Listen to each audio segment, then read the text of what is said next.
Hola, ¿qué tal amigos? Muy buenas noches. Somos Alejandra Ortega y Nicolás Casimiro, los directores de A Tiempo. Esto es A Tiempo Noticias, pero ahora no en vivo. Se cayó el Facebook y no pudimos transmitir en vivo, pero lo van a poder ver un poco más tarde en sus redes sociales este programa. Les comento de cualquier manera que este programa se está grabando este jueves 20 de junio de 2019 a las 8 de la noche con 31 minutos. Y bueno, pues vamos a presentar a nuestras invitadas especiales de hoy, que son la doctora María Isabel Sánchez Maldonado, autora del libro La legalización del aborto en la Ciudad de México, y luego como pregunta hacia la dignificación de la mujer. También nos acompaña hoy la licenciada Adriana Saucedo, que es promotora de una iniciativa ciudadana a favor de la vida en el Congreso del Estado de Michoacán. Muchas gracias por acompañarnos.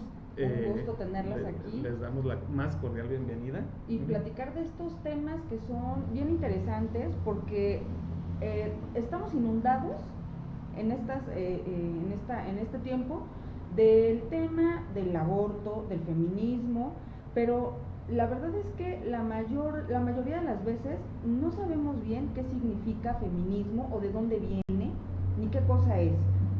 No sé si empecemos con el tema de feminismo y bueno, que la doctora nos pudiera explicar de dónde surge realmente el feminismo y cómo llegamos hasta este punto, hasta el día de hoy que vemos feminismo radical, con estas mujeres que salen desnudas a la calle diciendo que su cuerpo, que exigiendo libertades. ¿Cómo llegamos a este punto? Muy buenas noches. Con respecto al feminismo, podemos considerar que este surge desde el siglo XVII en Europa. En Francia en particular, en las tertulias ya había cierta manifestación de mujeres que estaban luchando por que se les reconocieran ciertos derechos. Pero ahí pues no pasaba nada más como de pequeñas manifestaciones. Luego, con la Revolución Francesa, hubo muchas mujeres que se incorporaron al movimiento y mientras estaba todo este movimiento, pues se les daba un espacio. Pero ya una vez que asume el poder Napoleón Bonaparte, las vuelve a colocar en su sitio como amas de casa y aquellas que se resistían, pues sencillamente las mandaban hasta encarcelar. Después, en el siglo XIX, ya tenemos un feminismo que se ha volcado en buscar que la mujer pueda votar. Y este feminismo ya empieza a trabajar junto con otros movimientos sociales de varones, como el marxismo y el anarquismo, porque antes es un feminismo como muy en solitario, entonces ahorita ya empiezan a ser como movimientos sociales en el XIX. Y llegamos al siglo XX, en donde en el caso de Europa se sigue luchando porque se le concede el voto a las mujeres, y en los primer tercio del siglo pasado pues hay muchos países que le otorgan la posibilidad de votar. Aquí en México, esa primera mitad del siglo XX encontramos movimientos feministas, pero ya lo vemos muy vinculado con el marxismo. Claro. Sin embargo, no llega a mayores, son manifestaciones, son protestas que aparentemente entre los años 35-40 como que quedan ahogadas. Sin embargo, como a lo mejor Frida Kahlo. Figuras como Frida Kahlo, como algunas otras feministas como Domínguez, ahorita se me va su nombre, pero fue Ofelia Domínguez, es una de las feministas destacadas de esa época, que era una doctora. La doctora Matilde,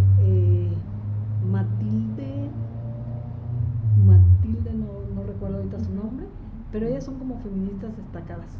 Sin embargo, como no estaban cohesionadas, claro, entonces estos feminismos son como fáciles de contener. Pero tenemos a mediados del siglo pasado un movimiento muy importante, que es precisamente la revolución sexual, la revolución feminista, y la revolución propiamente cultural. Me estoy refiriendo a este movimiento de mediados del siglo pasado, al que se le conoce como Revolución Cultural Global, que encerraba estas revoluciones en sí mismas. Entonces, es la época de los 60s en donde recordamos cómo empiezan a surgir expresiones a partir del movimiento hippie, que empiezan a hablar de amor y paz y ya empiezan las drogas a surgir. Claro. Estos son ya brotes más serios, y es precisamente en estos años, en el 1965, donde se empieza a acuñar, donde se acuña este término de ideología de género, que 30 años después es cuando se va a manifestar plenamente, y que ahorita lo estamos viviendo, esta ideología de género, pero parte de esta época. Entonces luego el feminismo, ¿qué sucede? Hacia los años 70 ya se empieza a institucionalizar, porque ya empieza a haber asociaciones de mujeres que ya empiezan a solicitar pues ya la votación, también por ejemplo derecho al descanso cuando las mujeres son madres, a tener horas de descanso para la lactancia. Sin embargo, ese feminismo, en palabras de Marta Lamas, que es una destacadísima feminista, dice que ese feminismo no va a prosperar. ¿Por qué? Porque son mujeres que no aceptan incluirse en la política, se niegan. Entonces, hacia los años 90 se instituye lo que se conoce como Grupo de Información en Reproducción Elegida, el GIRE, que entonces ahí sí ya representa la institucionalización del feminismo, porque entonces ya GIRE surge con un objetivo muy claro, muy concreto, que es lograr el aborto, ¿sí? Entonces ya son mujeres que ya están muy preparadas, porque son mujeres que asisten a las universidades, e inclusive ya en las universidades como la UNAM, como el Colegio de México, se establecen cátedras para tratar de temas feministas, temas de mujeres. Todo esto les va ayudando. Además institucionalizan algunos radiodifusoras en que se transmiten programas, hay una serie de publicaciones, y entonces bueno, ya es un feminismo que se empieza a difundir más, pero a cohesionar, y entonces se empieza a agrupar a todas aquellas asociaciones que todavía existen de los años 70 para conformar ya un grupo que sigue respetando los pequeños grupos que existen, pero ya como cohesionados en un gran movimiento. Ahora, ese movimiento en México se va a consolidar precisamente a raíz de la asistencia de feministas a las conferencias de El Cairo y de Beijing, en 1994 y 1995, conferencias de la ONU, en donde precisamente estas conferencias, como ellas mismas lo declaran, representan plataformas de difusión de sus demandas, ya a nivel internacional. Pero allí es el momento en que se encuentra ya el feminismo mexicano con el feminismo internacional, y ya son feministas que ya han cambiado esa mentalidad y que ya dicen: necesitamos del apoyo de organismos internacionales, necesitamos participar en la política, necesitamos desempeñar pues cargos públicos, políticos, para poder meter en las agendas de los políticos nuestras demandas. Entonces, nosotros vemos cómo a raíz de esas conferencias empieza a haber una serie de reformas en la Constitución de la Ciudad de México, y es en 1999 precisamente cuando Rosario Robles propone una de las reformas que introduce 3 nuevas causales para permitir a una mujer que abortara sin tener que ser castigada e ir a la cárcel. Esto es importante mencionarlo porque vemos cómo esas conferencias de la ONU van a dar una serie de lineamientos para que los países miembros atiendan esas demandas feministas, y en el caso de México nosotros lo vamos a ver reflejado en la legislación, porque a 4 años de haber concluido esas conferencias empieza a haber estas reformas, y esto se va a seguir traduciendo. ¿Por qué? Porque en el 2000 surge un nuevo código para la Ciudad de México, luego en el 2004 se da una primera reforma a ese código, que es incluyendo una figura jurídica que se conoce como excluyente de responsabilidad, que es muy importante esa figura, es la que nos da precisamente el acceso a la segunda reforma del Código de la Ciudad de México, que es en abril de 2007, que ya representó la inclusión de la legalización del aborto. Ahora, cabe señalar que dentro del movimiento feminista hay una serie de corrientes, una serie de vertientes a su interior, por eso hablar de movimiento feminista es hablar de multiplicidad de ideologías que se juntan ahí y que ellas van a coincidir en pedir el aborto seguro. Eso es lo que ellas van a coincidir. Pueden tener demandas distintas, pero en eso coinciden. Claro que... ¿Por qué cree que sea coincidencia precisamente el tema del aborto? Como si fuera esto garantía de tener todas las libertades del mundo. Porque precisamente la mujer, al poder abortar, tiene el control sobre la procreación. Y precisamente como lo que las feministas argumentan, las feministas radicales apoyadas en el marxismo, ellas argumentan que precisamente el hombre ha sometido a la mujer a través de la maternidad.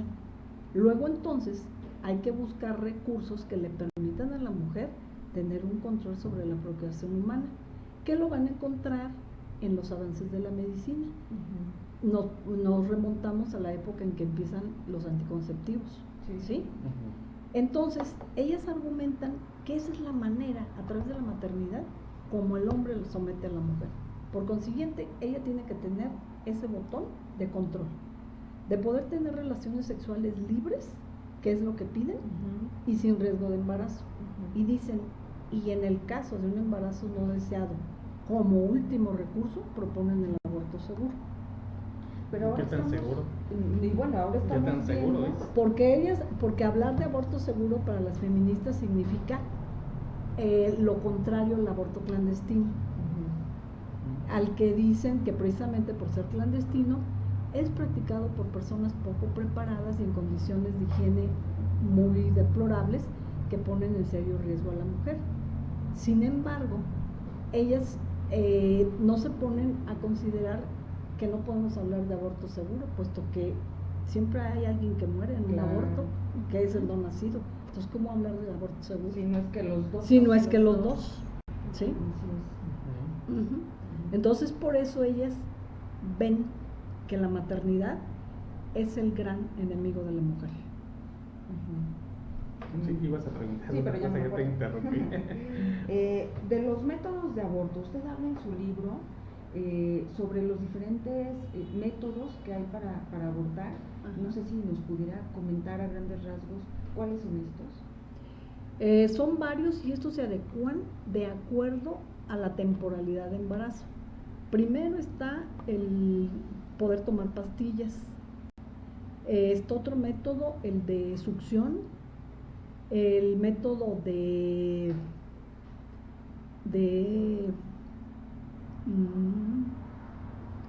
cesárea, que es el aborto, que es el nacimiento prematuro.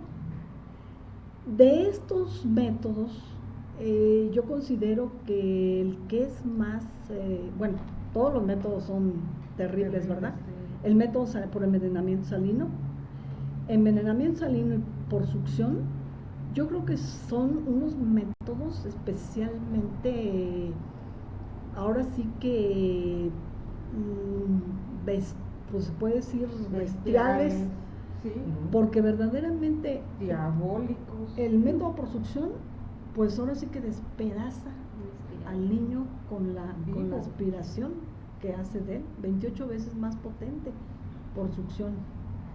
Y el envenenamiento salino simplemente, o sea, es en lugar del líquido amniótico, introducirle una sustancia salina que lo envenena y lo quema todo, o sea, el bebé queda todo negro.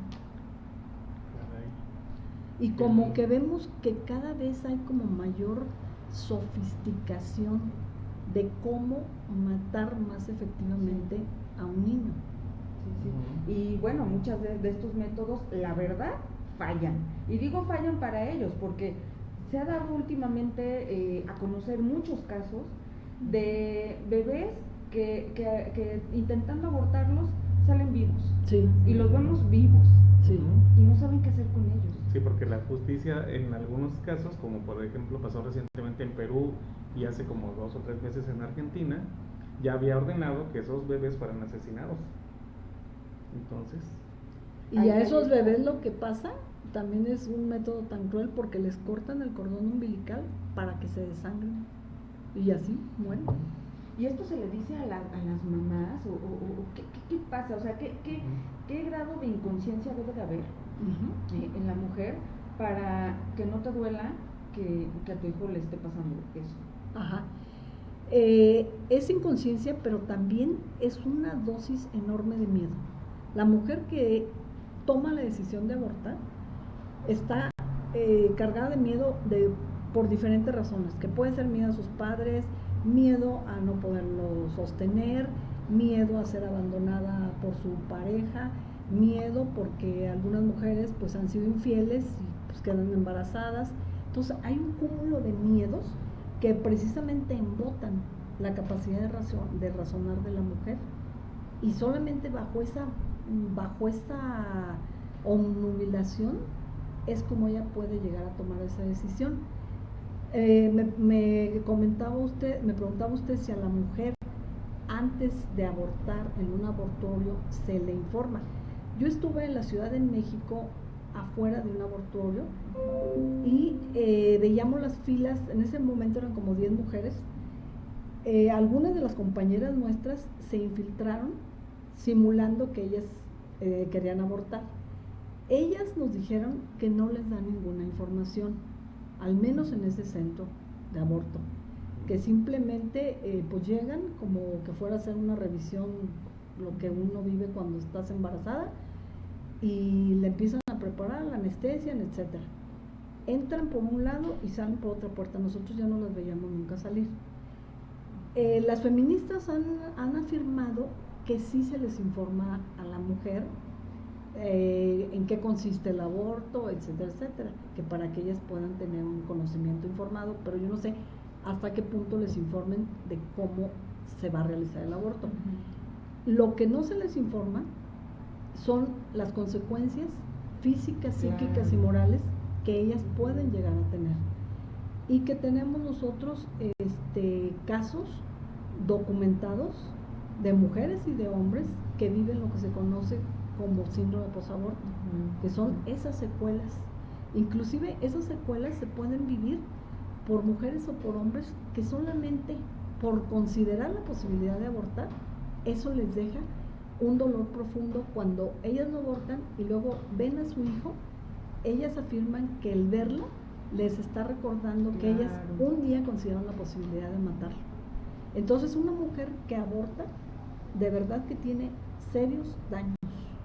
Yo alguna vez incluso escuché a una psicóloga española que decía que es muy frecuente en este síndrome que la mujer recuerde todo el tiempo como el cumpleaños que hubiera sido de su hijo, ¿no? Todo el tiempo, y bueno, esto, aunque ellas quieran quitárselo de la mente, es recurrente, y pues es una forma de estar minando también a la mujer la seguridad y demás, ¿no? Sí. En la psicología. Desde luego. Sí, lo recuerdan. Algunas mujeres que inclusive llegaron a ver qué sexo es, tienden mucho a crearse como la fantasía al relacionarse con mujeres o con un hombre que pudiera tener la edad de su hijo, como el hijo sustituto. Pero son mujeres que viven con mucha depresión, con mucha angustia, y su carácter también suele ser muy cambiante, porque como usted menciona, son mujeres que crean mucha inseguridad para tomar decisiones, porque ellas al tomar conciencia, que pueden pasar años, sí, claro, para que ellas tomen conciencia de lo que aconteció, ellas se quedan con con ese daño de que si no fueron capaces de tomar una decisión correcta en algo tan grave como fue su hijo, pues ya como que dudan tener capacidad de tomar otras decisiones. Claro, claro. ¿Sí? Qué fuerte. Y hay mujeres que se tornan con relaciones muy promiscuas, desarrollan adicciones, y también hay quien llega a ideas suicidas. Y en esta parte que tanto nos están bombardeando los medios de comunicación, de que pues es el cuerpo de la mujer, o sea, las mujeres tenemos derecho a nuestro cuerpo y por ello tenemos también derecho a decidir si queremos abortar o no queremos abortar, o sea, te van minando tanto en ese sentido, que yo lo veo en redes sociales, las opiniones de muchas mujeres, sí, que son como de verdad que no tienen absolutamente nada dentro, como que se les acaba esa parte de humanidad a lo mejor, y ven muy fácil deshacerse de algo que les está estorbando en ese momento a través de un aborto, y bueno, a lo mejor después sufren las consecuencias que usted señala, ¿no? Claro. Pero ¿usted cómo ve esta influencia de los medios de comunicación masivos para llegar a este punto? Sí, efectivamente son verdaderos bombardeos los que sufren en la actualidad los jóvenes, y yo quiero mencionar algo importante. He tenido la oportunidad de tratar tanto con hombres como con mujeres que están en una posibilidad de abortar, y yo lo que he podido entender es que detrás de cada mujer que pretende abortar hay toda una historia de desamor, que desde la niñez ella ha sufrido una serie de vejaciones, inclusive a veces abusos físicos, o a veces ha sido alguien maltratada, y ya como que esa decisión de abortar es como la culminación de todo un proceso, pero yo sí lo veo una situación de desamor, porque verdaderamente la mujer ante un embarazo inesperado lo que necesita es una dosis tremenda de amor hacia su hijo, para aceptar a alguien que no tenía planeado en su vida. Son personas que son fácilmente presas de la publicidad, porque precisamente no han sido formadas en los valores. Y precisamente es cierto, ya se ve una deshumanización, porque ya independientemente de la religión que se pueda profesar, ya que estamos hablando de que no me importa que me vayan a deshacer adentro de mí a este hijo, ¿sí? Entonces sí estamos ya en niveles así de deshumanización muy grande. Además, la mujer cuando dice que ella tiene derecho a su cuerpo y que la misma publicidad feminista se lo dice, no está tomando en cuenta que el no nacido no es un apéndice, no es un órgano de la mujer, sino que es alguien independiente que solamente requiere de nutrientes y de oxígeno.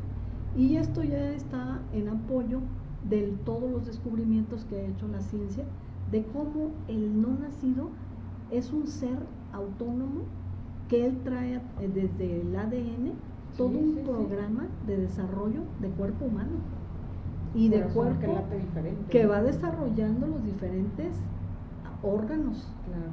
Entonces esas instrucciones no se las da la mujer, no se las da el cuerpo de la mujer, o sea, él ya las trae, y él sabe que el objetivo final es el desarrollo de un cuerpo humano que a los 3 meses se tiene. Doctora, ¿qué hay entonces detrás de todo esto? Porque estamos viendo, ahora que usted lo comenta, pues que no hay como una lógica para legalizar el aborto. O sea, comentábamos fuera del aire que pues ni siquiera las mujeres son encarceladas por haber abortado, sino los encarcelados generalmente son aquellos que practicaron o que hicieron la cirugía, ¿no? Y no la mujer que fue a abortar. ¿Qué hay detrás de esta situación del aborto? Yo de las cuestiones que he podido ver dentro del feminismo radical, hay una tendencia a declarar que los sexos no son complementarios, que el hombre y la mujer son enemigos, y que las relaciones que se dan son relaciones de poder, y que entonces que el hombre hasta el siglo pasado ha sido ahora sí que el agente prioritario dentro de la sociedad a nivel internacional, y que la mujer siempre ha vivido esos roles de sometimiento. Entonces hay como una rabia contenida que se está explotando, y yo creo que es como establecer una lucha, entrar en una lucha con el hombre para ahora sí que llegar a lo que ellas tanto critican.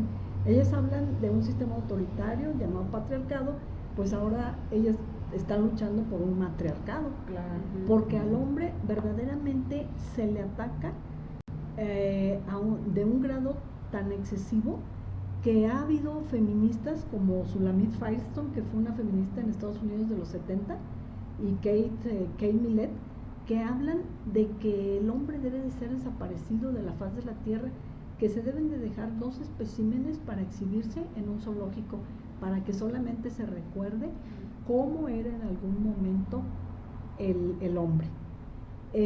Por otra parte, yo creo que esta ideología de género que pretende la eliminación de la diferencia entre hombre y mujer, porque esta ideología de género nos habla del llegar a la desaparición de los sexos. Claro. Todo esto está tomado del materialismo histórico, ¿sí? ¿Por qué? Porque el materialismo histórico, como recordamos, nos habla del control de los medios de producción, ¿sí? Y que hasta ese momento ahora sí que el obrero va a llegar a tener el control sobre toda la producción. Acá se extrapola esa categoría, y entonces se habla de los medios de control de la procreación humana, que eso va precisamente a lograr la liberación de la mujer y la liberación de ese sometimiento. Entonces yo creo que en el fondo es una cuestión de poder, de lucha de poder. Y me llama la atención lo que comentaba de que detrás de estas feministas radicales siempre hay sufrimiento. Y ahorita recordaba que precisamente hace unos pocos días, ahora que fue el Día del Padre, salieron mucho estas feministas muy radicales a pues fustigar a los hombres y a los padres, ¿no? Y recuerdo un mensaje de una de ellas que decía que si por ella fuera, pues todos los hombres morirían, sí. y que porque fue ella abusada por su padre y tal, y empieza a hacer un recuento, hay un hilo en Twitter de todo lo que le hizo el padre. Y pues mucha gente así como, bueno, pues qué mal que te hizo eso tu padre, pero y todos los demás qué culpa tenemos, ¿no? Pero me refiero a que en ese ejemplo está claro cómo también la falta de esta figura paterna sana, o la ausencia o la presencia del hombre tiene mucho que ver en cómo la mujer se desarrolla, sí. ¿no? Sí. Me parece así como muy curioso, y por eso a lo mejor también es, no sé, usted sabe más de esto, pero tal vez el tratar de minimizar al hombre va creando este círculo, ¿no? de familias que se quedan sin la figura del padre, y las hijas de esas familias que no son familias van a tener estos trastornos. Claro. Y porque precisamente con la ideología de género ya oímos hablar ya no de familias, sino de familias, diferentes tipos de familias de acuerdo a como la gente lo conciba. Sí, es que la ideología de género está siendo una ideología que está haciendo mucho daño, muchísimo daño. Y hay gente que dice, asegura que no existe la ideología de género. A mí me lo han dicho. Claro que existe, y que claro se está difundiendo, desde luego. Y ahí lo vemos, por ejemplo, en los libros de texto, que ya hay ciertas actividades para los niños chiquitos de que van a jugar a ser mujer o ser hombre, y los famosos disfraces. Entonces, claro que les digo, el objetivo es llegar a una sociedad sin sexos. Ese es el objetivo. ¿Y qué clase de sociedad tendríamos en esos casos? Por ejemplo, si esta agenda sigue avanzando, ¿qué sociedad tendremos en unos 10 o 15 años? ¿Qué piensa usted?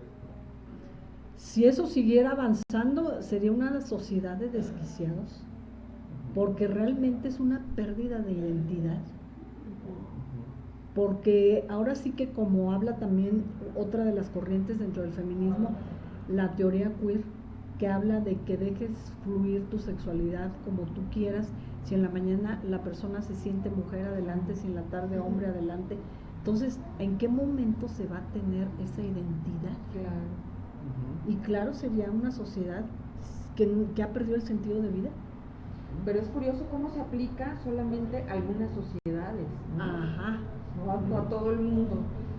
Exactamente. ¿Usted Sabemos, cómo lo identifica en ese punto? ¿Por qué a algunos países sí se les impone la ideología, porque es una imposición, la ideología de género, y a otros no? Ajá, sobre todo se impone en estos países del tercer mundo, ¿verdad? O en vías de desarrollo, como Latinoamérica. En África no, que también son países sumidos en la pobreza. Pero no sé si aquí nuestro vecindario con Estados Unidos tenga algo que ver. Detrás de esto debe haber razones económicas muy fuertes que son difíciles de identificar. ¿Por qué querer desquiciar al ser humano? Porque esto no es más que pretender desquiciarlo. Hay países europeos en que han asumido la ideología de género de una manera muy feliz, como es España. Y otros países, no sé, los países nórdicos, no sé qué tanto impacto haya tenido la ideología de género. Tengo entendido que sí. Bastante. De hecho, las familias ya pues, son así como de yo y mi gato, ¿no? Sí, bueno, allá, por ejemplo, en Noruega, creo que ya están desapareciendo incluso los baños para hombres. Sí, eso estaría muy generalizado. Sí, porque se gasta más por el tema de los mingitorios. Pues aquí en México. Y aquí en Morelia, ya en el Hospital Ángeles, okay. son mixtos.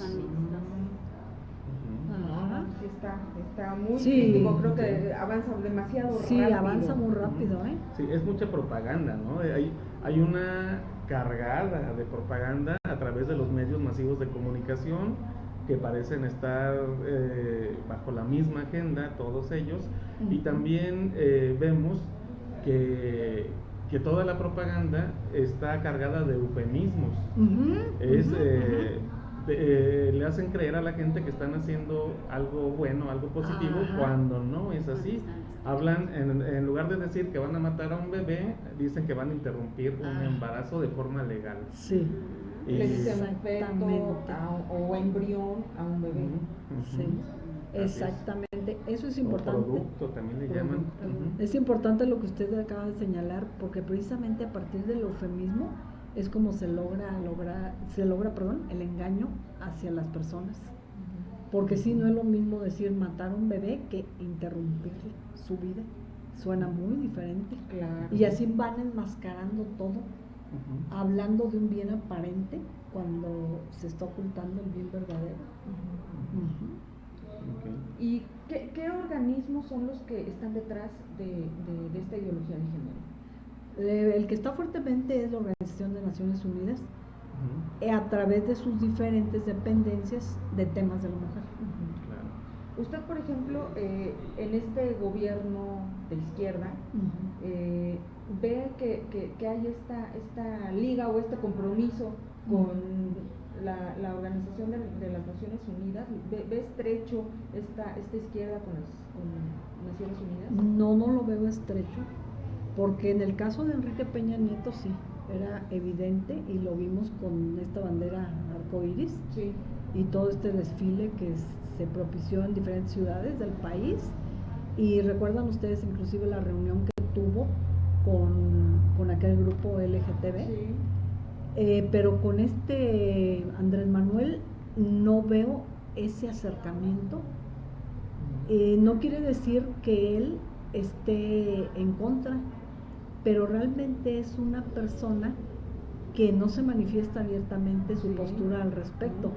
ni, por ejemplo, el tema del aborto dice que no quiere hablar porque eso es un tema que divide a la sociedad. Claro. Sin embargo, Y no obstante, sí, perdón, sí. que ahí tiene a la secretaria de Gobernación, Claro. Olga Sánchez Cordero, Y Claro. con todo lo empuja. que de la cual yo hablo aquí en este libro, cómo ella precisamente favoreció esta reforma de Rosario Robles. Ujú. Ujú. Sin embargo, en el caso, por ejemplo, de Peña Nieto, sí vimos que cuando presentó la iniciativa para era el matrimonio igualitario, Sí. que le llaman, Ujú.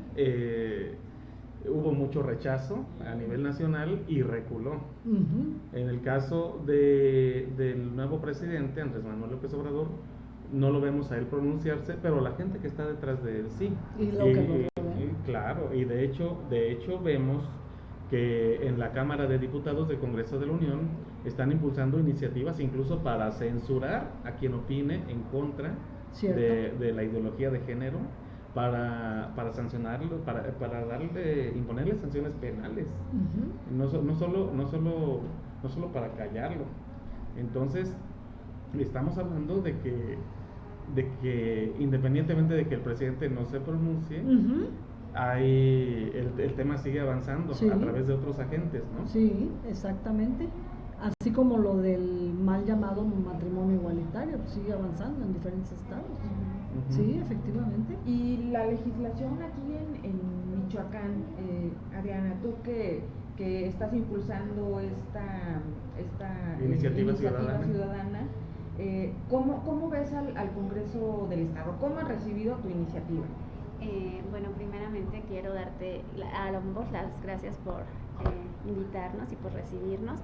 Precisamente nosotros, después de una investigación, decidimos presentar esta iniciativa. No lo hago yo de manera personal, lo hago a través de un movimiento que es Movimiento Celeste Nacional, Solidaridad por la Vida y la Familia, que tiene presencia en toda la República. Y precisamente al ver toda esta situación que se venía desarrollando, vemos que Michoacán es uno de los estados donde no se tiene regularizado o legalizado el derecho a la vida. Veíamos que 19 estados de la República lo tienen legalizado. A la fecha ya son 21, con el más reciente que fue Nuevo León. Y precisamente en octubre, con este movimiento hacemos esta presentación. La verdad es que inmediatamente desde que se presenta el 31 de octubre en el Congreso, a la siguiente semana, el 7 de noviembre, ya la habían turnado a pleno. Precisamente al turnarla, la envían a la Comisión de Puntos Constitucionales para dictaminarla, y el día que se presenta la iniciativa, precisamente la bancada del PAN, ellos votan a favor de la iniciativa. No votan, pero sí se pronuncian a favor. Posteriormente hubo unos pronunciamientos, y lo último que supe precisamente fue con esta bancada, que el diputado Hugo Anaya también presentó por parte de su partido esta iniciativa.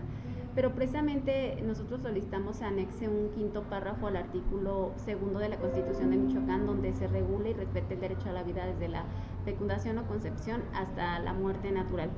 Y con esto me gustaría comentar que no se quiere criminalizar a la mujer, ni mucho menos quitarle los derechos que tiene como persona, pero existe un derecho principal, que es el derecho a la vida, que a partir de este derecho surgen los demás derechos, y que no podemos hablar, o que nuestras mujeres, porque quiero manifestarlo, no estamos en contra de nuestras mujeres, al contrario, queremos apoyar a nuestras mujeres. ¿Por qué?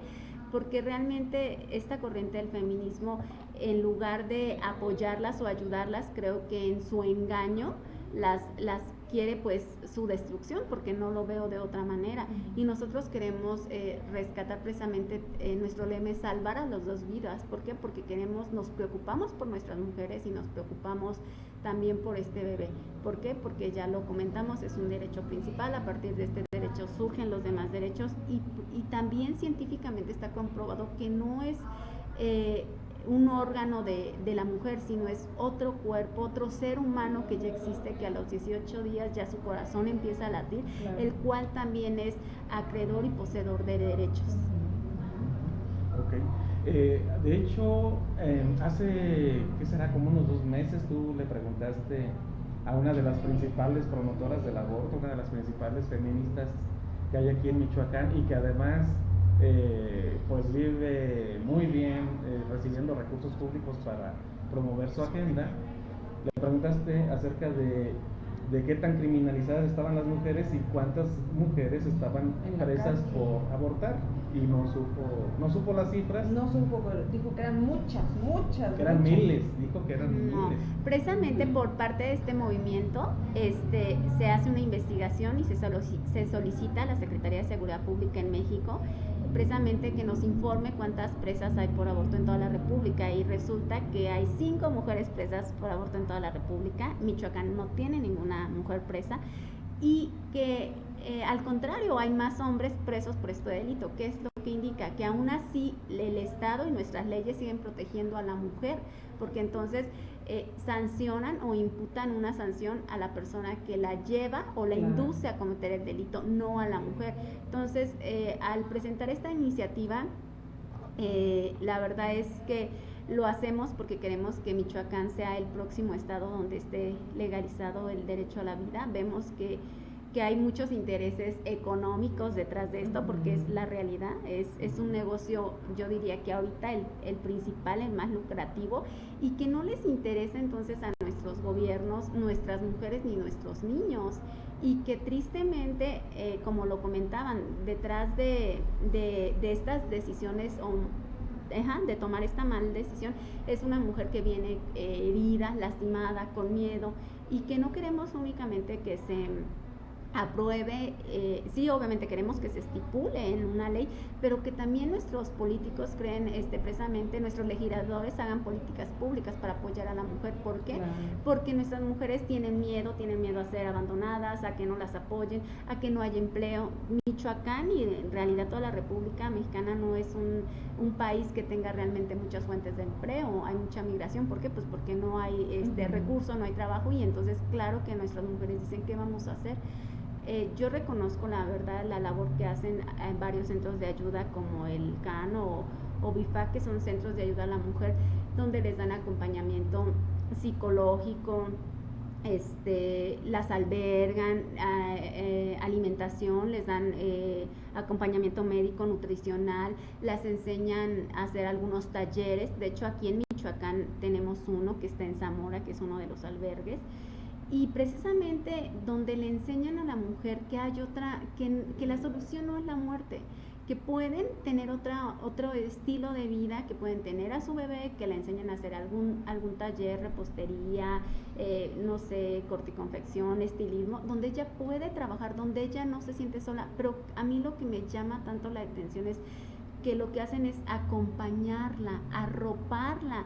Entonces yo les digo a nuestros legisladores, en especial aquí los de Michoacán, los que nos han recibido, porque la verdad es que yo he platicado con varios de ellos, y pues sí, son como posturas como encontradas, ¿no? Uh-huh. Pero nos recibió la Comisión de Derechos Humanos, no se turnó esa comisión, aún así nos recibió, lo cual se lo agradecemos. Nos recibió hace poco la Comisión de Puntos Constitucionales, a donde se turnó, que es donde se va a dictaminar, y precisamente yo les decía, es que ¿qué están haciendo o dónde están los centros de ayuda del gobierno a nuestras mujeres? Claro. Porque son AC o IAP, que también ya el gobierno federal les quitó su recurso. Entonces, ¿dónde están esos centros de ayuda a la mujer? Porque lo que nuestras mujeres necesitan es sentirse acompañadas. Y parece como si el mismo gobierno estuviera empujándolas. Claro, lo está haciendo. Y la solución que les dan a nuestras mujeres es la muerte, o sea, mata a tu hijo. Y no, nuestras mujeres no necesitan eso.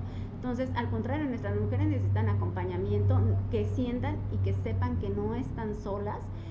Por eso yo considero que es una de las partes más importantes que tenemos que ver para que sí se apruebe esta iniciativa, porque no criminalizamos a la mujer, no queremos a nuestras mujeres presas, no las atacamos conforme a sus derechos, simplemente que entiendan, aunque argumenten que es su cuerpo, que no es su cuerpo, que es el cuerpo de otro ser humano, que por ende también tiene derechos, y que lo único que van a hacer es, al final de cuentas, destruirse ellas mismas. ¿Por qué? Porque, como lo comentaba la doctora, a mí la verdad me encantó su libro.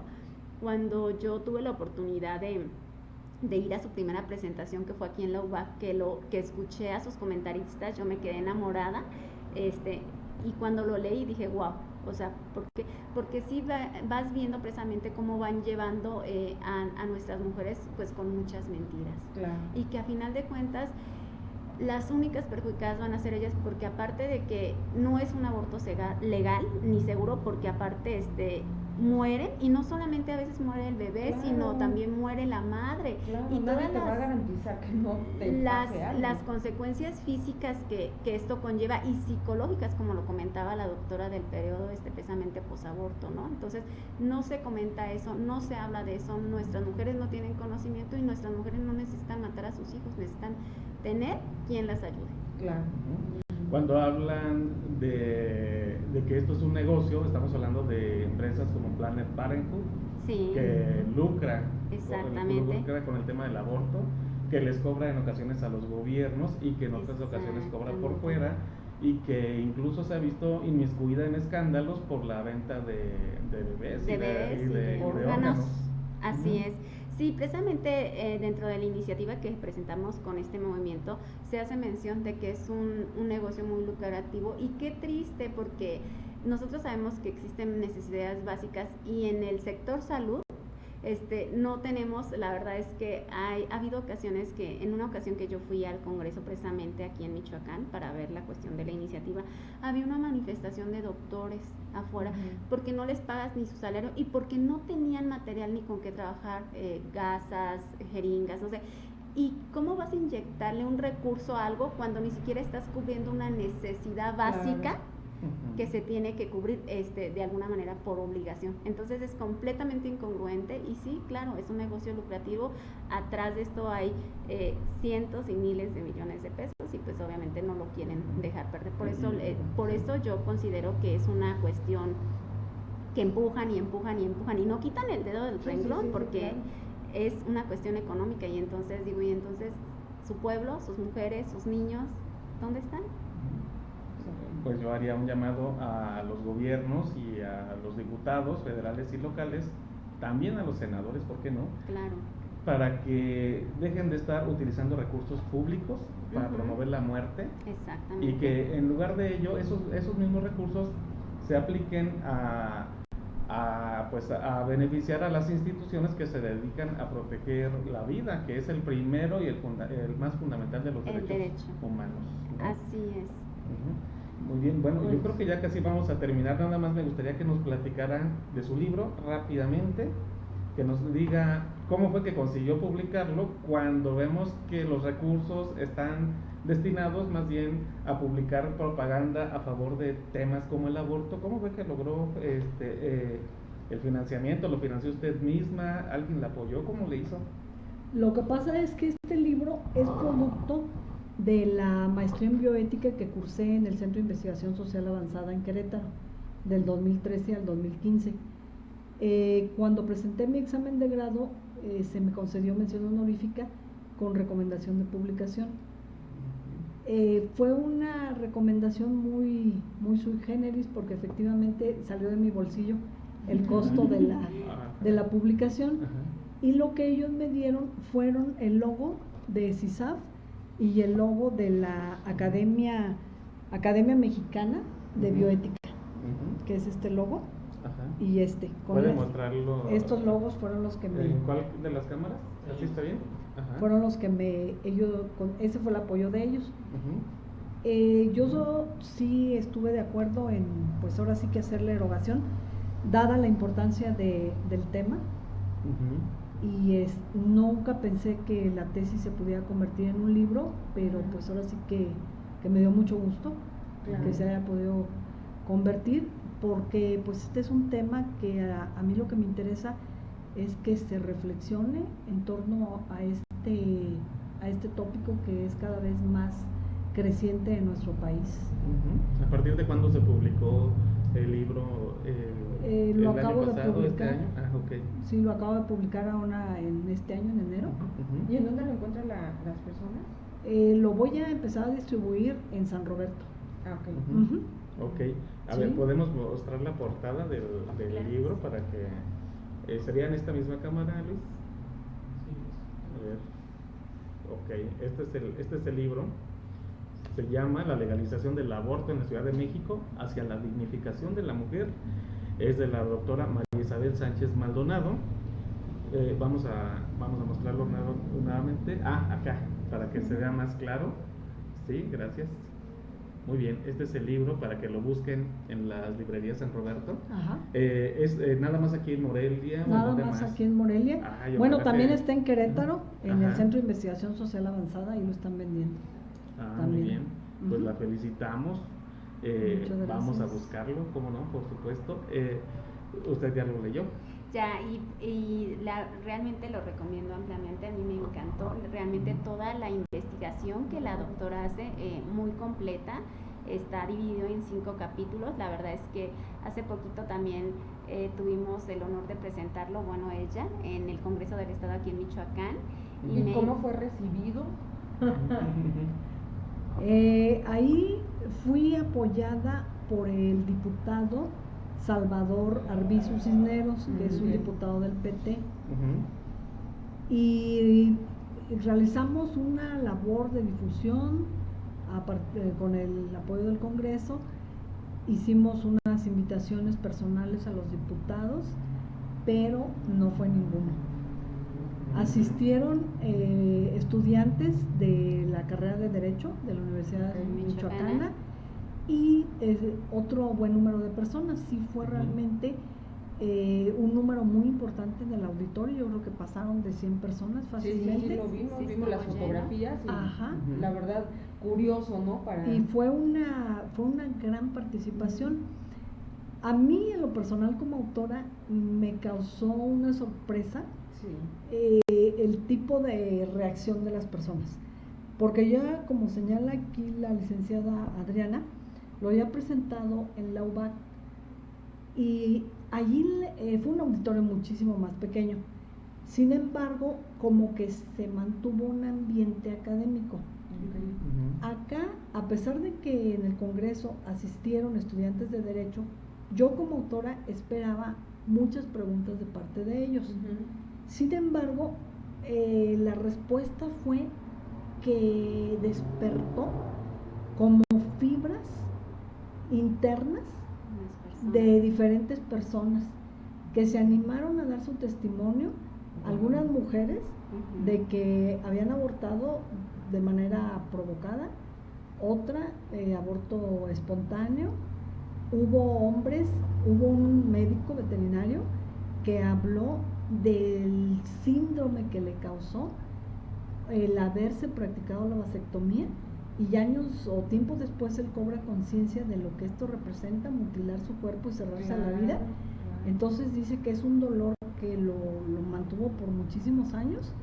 A mí ese testimonio me llamó mucho la atención. De un hombre, ¿no? Y también, pues, ahora sí que así hubo una serie de testimonios que entonces como que no sé, o sea, había, como les repito, estudiantes que estamos hablando de ambiente académico, pero ¿por qué en esa presentación se despertaron esas fibras? No lo sé.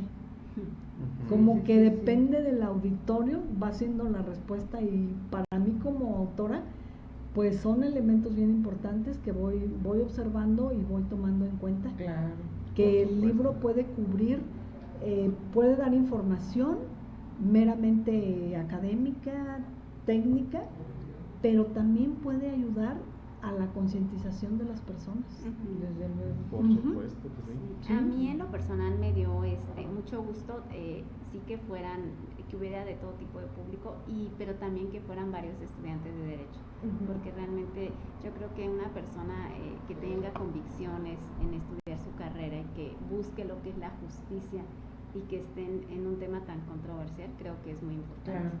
Claro. Muy bien. Bueno, pues vamos a despedir ya este programa. Les agradecemos muchísimo que hayan acudido. Que nos hayan aquí tenido paciencia por estas cuestiones técnicas. Pues fue el Facebook el que se cayó, ahí sí no fue en cuestión de nada de nosotros. En fin, pues les agradecemos mucho. No sé si quieran hacer algún comentario final nada más. Bueno, yo nada más quiero quiero comentar dos cosas. Una, Sí. que yo con este libro lo que trato es de realizar un acto de justicia, tanto porque a la mujer le reconozco su libertad orientada en la búsqueda de la verdad, y al hijo su derecho a la vida. Por otra parte, en relación a esta situación de afectación psicológica y moral que puede vivir una mujer y un hombre, quiero comentar que estamos impulsando un programa de sanación para que ahí puedan ser escuchados, atendidos y pues ayudados a que un día puedan lograr paliar ese dolor. Yo quisiera comentarle y dirigirme especialmente a nuestras mujeres, decirles que no están solas, que pueden buscar la ayuda, que hay muchos centros de ayuda donde les pueden dar orientación, el CAM, BIFA, pero también hay otras instituciones, por ejemplo, Cáritas tiene un centro de ayuda que es a personas víctimas de violencia, donde les dan apoyo psicológico, jurídico y espiritual de manera gratuita. Yo estoy segura que si en una crisis de este tipo nuestras mujeres buscan ayuda, siempre va a haber alguien que les tienda la mano, que no están solas y que estamos pues para ayudar. Y asesinar bebés no es la solución. No es la solución. No es la solución, Definitivamente. Muy bien, bueno, amigos, pues les agradecemos muchísimo. En esta ocasión nos acompañaron la licenciada Adriana Saucedo, la doctora María Isabel Sánchez Maldonado. Somos Alejandra Ortega, Nicolás Casimiro. Les recordamos que nos pueden visitar en nuestro portal www.atiempo.mx y en nuestras redes sociales nos pueden encontrar sobre todo en Facebook y en Twitter como A Tiempo. Muchas gracias y que tengan muy buena noche. Buenas noches. Gracias. Gracias.